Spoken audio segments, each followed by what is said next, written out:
पंचायत चुनाव, विधानसभा चुनाव का रिहर्सल है। सरकार के कोप भाजन का शिकार बने आजम खान को साधने में जुटी सपा। लगातार आजम और उनकी जौहर यूनिवर्सिटी सरकार के निशाने पर है। एक ओर जहां आजम खान और उनका बेटा सलाखों के पीछे है, तो वहीं आजम खान की पत्नी तजीम कुछ दिनों पहले ही जमानत पर बाहर आई हैं। जिलानी समाजवादी छात्र सभा के राष्ट्रीय सचिव और लोहिया वाहिनी के प्रदेश सचिव की जिम्मेदारी निभा चुके हैं। प्रतापगढ़ पहुंचे अब्दुल कादिर जिलानी का सपाइयों ने भव्य स्वागत सीमा पर किया। जहां से काफिले के साथ मुख्यालय पहुंचे जिलानी ने सबसे पहले अंबेडकर प्रतिमा पर माल्यार्पण करने के बाद सपा कार्यालय रवाना हुए, जहां पार्टी के पदाधिकारियों और कार्यकर्ताओं से मुखातिब हुए। जिलानी ने कहा कि आजम खान ने लोगों की अच्छी शिक्षा के लिए जौहर यूनिवर्सिटी की स्थापना अपने खून पसीने और मेहनत से की, जिसे सरकार बर्बाद कर रही है। सरकार नहीं चाहते कि लोग उच्च शिक्षित हों। लगातार सरकार आजम खान और उनके परिवार का उत्पीड़न कर रही है। कैसे निपटेंगे इन चुनौतियों से? नौजवानों के लिए कभी कोई चुनौती नहीं रही और इस देश में बहुत से ऐसे आंदोलन हुए हैं जो हमेशा नौजवान उस आंदोलन का नेतृत्व किया है और बहुत सी ऐसी चीज़ें हैं। हम अपने बुजुर्गों को, अब जो पार्टी के अंदर है, जो हमारे सीनियर्स हैं, हम उनको सबको लेकर, जो राष्ट्रीय अध्यक्ष जी ने मुझ पर भरोसा जताया बतौर महासचिव, मैं उस भरोसे पर बाकायदा खरा उतरूँगा।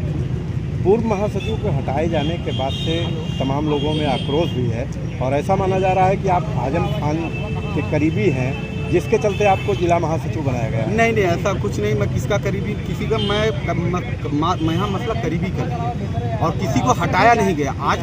कल महासचिव अनीस भाई थे, आज कादिर जिलानी, कल कोई और होगा। ये पद ऐसी चीज़ है जो रोटेशन में घूमती रहती है। पार्टी के कार्यकर्ता हम सबके लिए पद नहीं माने रखता, हमारे लिए नेता हमारा माने रखता। नेता का सिर्फ आदेश है, उसका पालन कर रहा हूँ। और किसी का, आजम साहब भी पार्टी के एक हैं और राष्ट्रीय अध्यक्ष जी पार्टी के, उनका आदेश है, उसका पालन करने में प्रतापगढ़ आया हूँ। आजम की ही नाराजगी को दूर करने के लिए आपको महासचिव बनाया गया और आपकी नियुक्ति के ठीक बाद आजम खान की पत्नी से मिलने अखिलेश पहुंचे। नहीं, मैं बहुत क्या छोटा इत्तेफाक है ये? मैं बहुत छोटा हूँ। इतना छोटे कार्यकर्ता को बनाकर इस तरह की बातें नहीं। आजम भाई नाराज नहीं है, मैं ये बात कह सकता हूँ। राष्ट्रीय अध्यक्ष जी कल उनके घर गए थे।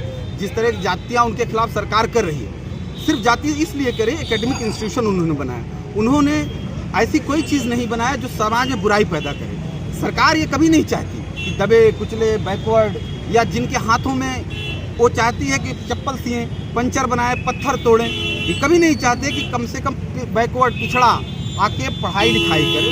इसीलिए संस्थान को बर्बाद किया जा रहा है। संस्थान हमेशा सरकार या चंदे से बनते हैं, तो सरकार संस्थान बनाने के बजाय संस्थान को तोड़ रही है। अब बताइए, उस जौहर, मोहम्मद अली जौहर यूनिवर्सिटी के अंदर आजम साहब ने कितनी मेहनत करके, कितने खून पसीना करके उस यूनिवर्सिटी को खड़ा किया, आप तोड़ रहे हैं।